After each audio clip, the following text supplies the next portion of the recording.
Она летела ночным рейсом из Чикаго в Европу, занимая место у окна и стараясь раствориться среди сотен пассажиров. Для окружающих она была обычной женщиной в простом свитере, уставшей после долгой дороги.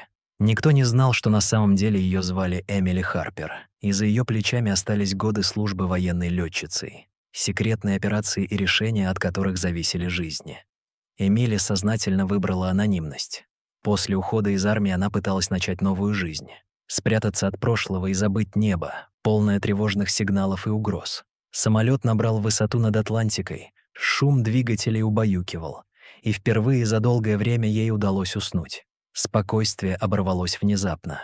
Атмосфера в салоне изменилась, пассажиры замерли, а экипаж начал действовать с непривычной спешкой. Возникла серьезная нештатная ситуация, и стало ясно, что обычных навыков гражданских пилотов недостаточно. Именно в этот момент прошлое Эмили настигла ее.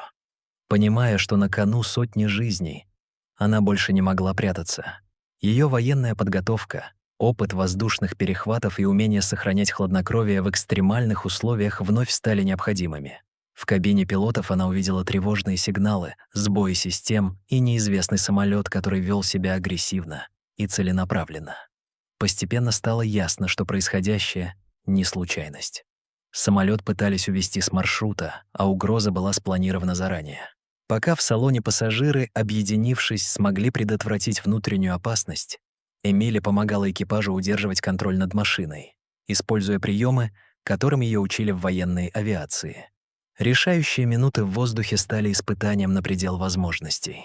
Благодаря нестандартным маневрам и настойчивым сигналам бедствия самолет все же попал в поле зрения военных служб.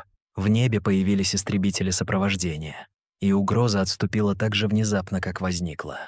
Посадка прошла благополучно, а рейс завершился в атмосфере облегчения и шока. Для пассажиров Эмили стала героем, но для нее самой этот полет стал напоминанием. От своего предназначения невозможно убежать.